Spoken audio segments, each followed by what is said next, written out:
आपके सामने रखूंगी कि आज जिन्हें दहशतगर्द तंजीम पीटीआई ने या शेख रशीद साहब ने, फवाद चौधरी साहब ने करार दे दिया। फैजाबाद धरना केस में रिव्यू पिटीशन लेकर भी पीटीआई और शेख रशीद साहब, एमक्यूएम, दीगर कुछ इदारे जो हैं वो गए हुए हैं कि जो आपने रीजंस दिए हैं उसमें टीएलपी की राइज के, जरा उसके खिलाफ नजरसानी करें उस फैसले में जो जो रीजंस दिए गए हैं। ये बड़ा इंटरेस्टिंग है पॉइंट। अच्छा सेठी साहब, आज शेख रशीद साहब ने कहा है कि हम नहीं चाहते कि इंटरनेशनली पाबंदियां आयद हो जाएं इस तंजीम पर, जिसे वो तीसरी बड़ी सियासी पार्टी करार दे चुके हैं। इंटरनेशनली पाबंदियां, फिर वो फैटिफ वाला मामला भी कुछ उस तरफ इशारा कर रहे हैं। जी हाँ, जाहिर है फिर एक और मसला बन जाएगा ना। आपको पता है हाफिज सईद साहब की तंजीम, लश्कर तैयबा और वासी जून की तंजीमें सारी ना तो काफी अरसे तक तो हम इधर उधर होते रहे, मगर फिर एक स्टेज आई FATF की वजह से। अब हाफिज सईद साहब को भी टेक्निकली उनके बैंक अकाउंट्स बंद कर दिए गए हैं, so on and so fourth.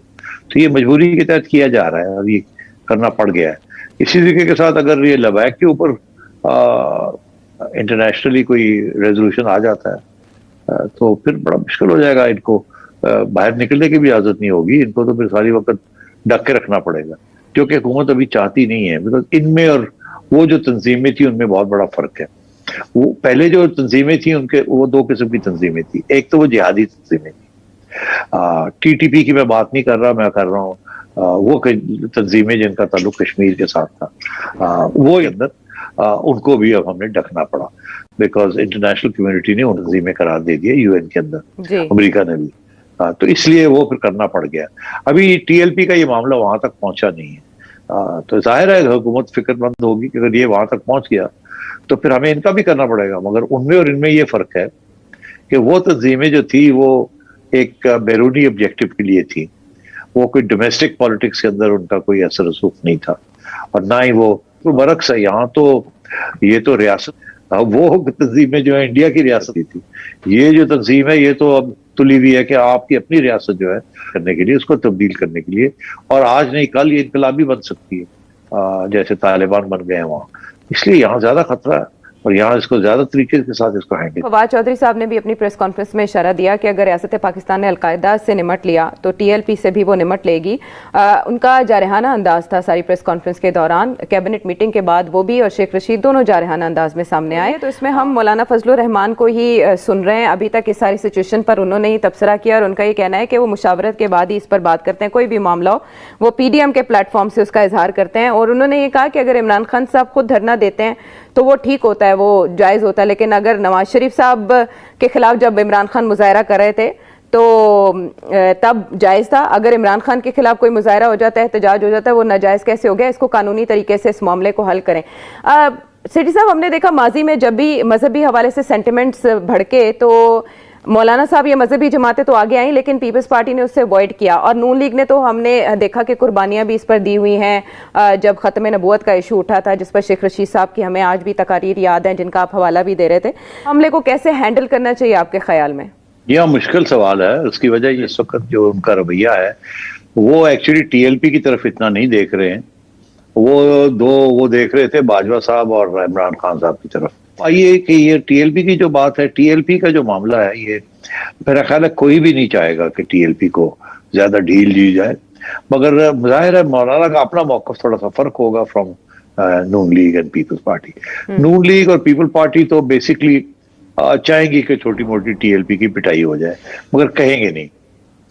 Noon league के साथ तो हाथ हुआ, TLP ने तो अच्छा खासा नुकसान पहुंचाया था, और वैसे भी TLP जो है वो वोट काट रही है, इन्हीं जमातों के वोट काटती है। मौलाना एक तरफ TLP मौलाना का वोट काटना चाहती है, दूसरी तरफ मौलाना एक मजहबी जमात के ऊपर अगर कोई तशद्दुद हो या उनकी हकूक के ऊपर कोई हाथ डाले तो फिर मौलाना भी फिक्रमंद हो जाते हैं। तो उनका ख्याल होता है कि कल को आज को ये कर रहे हैं, कल हमारे ऊपर भी ये कर सकते हैं। तो इसलिए उनकी हमदर्दियां एक तो हर रिलीजियस पार्टी के साथ होगी, जबकि रियासत के साथ या किसी और सियासी कुव्वत आता है तो मौलाना के लिए इसलिए मुश्किल है। और वो मेरा ख्याल है वो जिसे कहते हैं ना, दोनों तरफ चलेंगे। एक तरफ वो रहे कि कोई तशद्दुद ना किया जाए, कोई किया जाए, दूसरी तरफ वो बिल्कुल ये जो फ्रेंच एम्बेसडर वाली बात है उसकी तरफ जाएंगे ही नहीं, वो बिल्कुल TLP की हिमायत नहीं करेंगे। ना ही खुल के ये कहेंगे कि गवर्नमेंट जो है वो अच्छा, उसका मौकफ सही है। वो हमेशा उस तरफ जाएंगे जहां कि आप मेहरबानी करके गड़बड़ ना कीजिएगा, एक सियासी जमात है, वो पीसफुल है, उन्होंने कोई तोड़फोड़ नहीं की, कोई कुछ नहीं किया, आप उनको करने दें। इस्लामाबाद तक आते हैं तो आने दें, बिकॉज आफ्टर ऑल मौलाना भी तो यही किया था ना उन्होंने भी। और कल वो दिसंबर में नवंबर में जब भी हुआ मौलाना भी तो 10-20 हजार लोग ले आए थे ना, गमला भी नहीं टूटा था और आके खड़े हो गए थे, फिर पीसफुली डिस्पर्स भी हो गए थे। तो उनका तो यही मौकफ रहेगा और आगे भी वायदे में प्लान यही है कि ये जलसे जुलूस करके और जनवरी के अंदर मोमेंटम को बिल्डअप किया जाए और फिर जनवरी फरवरी के अंदर पहुंचा जाए इस्लामाबाद। और अगर टीएलपी को आज ये रोक रहे हैं तो कल उनको भी रोकेंगे। तो मौलाना तो ये बिल्कुल नहीं चाहेंगे कि टीएलपी साथ और कंटेनर्स के साथ रोका जाए।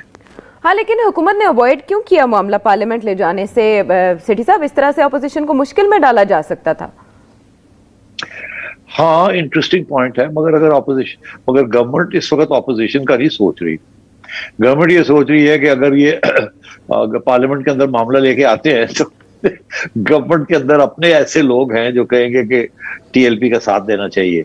वहाँ काफी कंजर्वेटिव किस्म के लोग भी बैठे हुए हैं और उनमें से ये ना हो कि एक बंदा उठ के स्पीच मार दे और कहे जी बिल्कुल फ्रेंच एम्बेसडर को निकाल दें, ये कर दे वो कर दे। तो ये सारी चीजें रिपोर्ट होती हैं। जब रिपोर्ट होती है फॉरेन कंट्रीज के अंदर तो वहां सवाल ये पूछा जाता है, फॉर एग्जांपल यूरोपियन यूनियन की पार्लियामेंट के ऊपर ये सवाल किया जाएगा कि जनाब ये क्या बात हुई, ये एक दहशतगर्द तंजीम है, वो इस किस्म के डिमांड्स क्रिएट कर रही है और उनको और पाकिस्तान की पार्लियामेंट के अंदर उसके हक में 2 बंदे बोले और वो उनमें से 2 जो थे, ये एक जो ऑपोजिशन का था और एक हुकूमत का बंदा था। तो ये तो बड़ी, वो तो दे डोंट, बारीकियों में तो वो नहीं जाते, वो तो देखते हैं जी कि पार्लियामेंट का प्लेटफॉर्म मिल गया है टीएलपी को। तो ये अगर गवर्नमेंट उनको पार्लियामेंट में नहीं डिस्कशन करना चाहती तो आई थिंक ये एन मुमकिन है कि ये आखिरी स्टेज है नेगोशिएटिंग पोजीशन। अब देखिए ना, अगर मैंने उनको कंसीड नहीं करना कि जी फ्रांस वाली बात तो हम कंसीड करने के लिए तैयार ही नहीं है, तो तुम्हारी बॉटम लाइन है, और वो कहते हैं जी कि हमारी बॉटम लाइन भी वही है कि आप निकालें, तो कहीं तो आके बात बननी है ना, रुकना है। तो वो यहाँ आके वो ऑपोजिशन, मैं समझता हूँ गवर्नमेंट अगर जरूरत पड़ी तो कंसीड कर देगी कि हम डिबेट भी करवा लेते हैं पार्लियामेंट के अंदर और रेजोल्यूशन भी हम पास करवा देते हैं। मगर वो रेजोल्यूशन कहेंगे वो नहीं मानेंगे, जो जिस किस्म की डिबेट वो चाहेंगे कि हो वो उस किस्म की डिबेट नहीं होगी। छोटी मोटी करके मोरम पट्टी करके मोर ला गए, लो ये हमने करवा दिया, अब बस करो, जाओ घर जाओ। मगर उससे पहले वो इनसे कुछ करवा लेंगे कि अच्छा जी आप घर चले जाएं, हम ये करवा के दे देंगे आपको। पहले भी ऐसी किया था ना, जी। अभी भी ऐसी करेंगे, अभी भी ऐसी करेंगे। थोड़ी बहुत अगर झगड़े होती है, थोड़ी बहुत पिटाई करके उसके बाद वो भी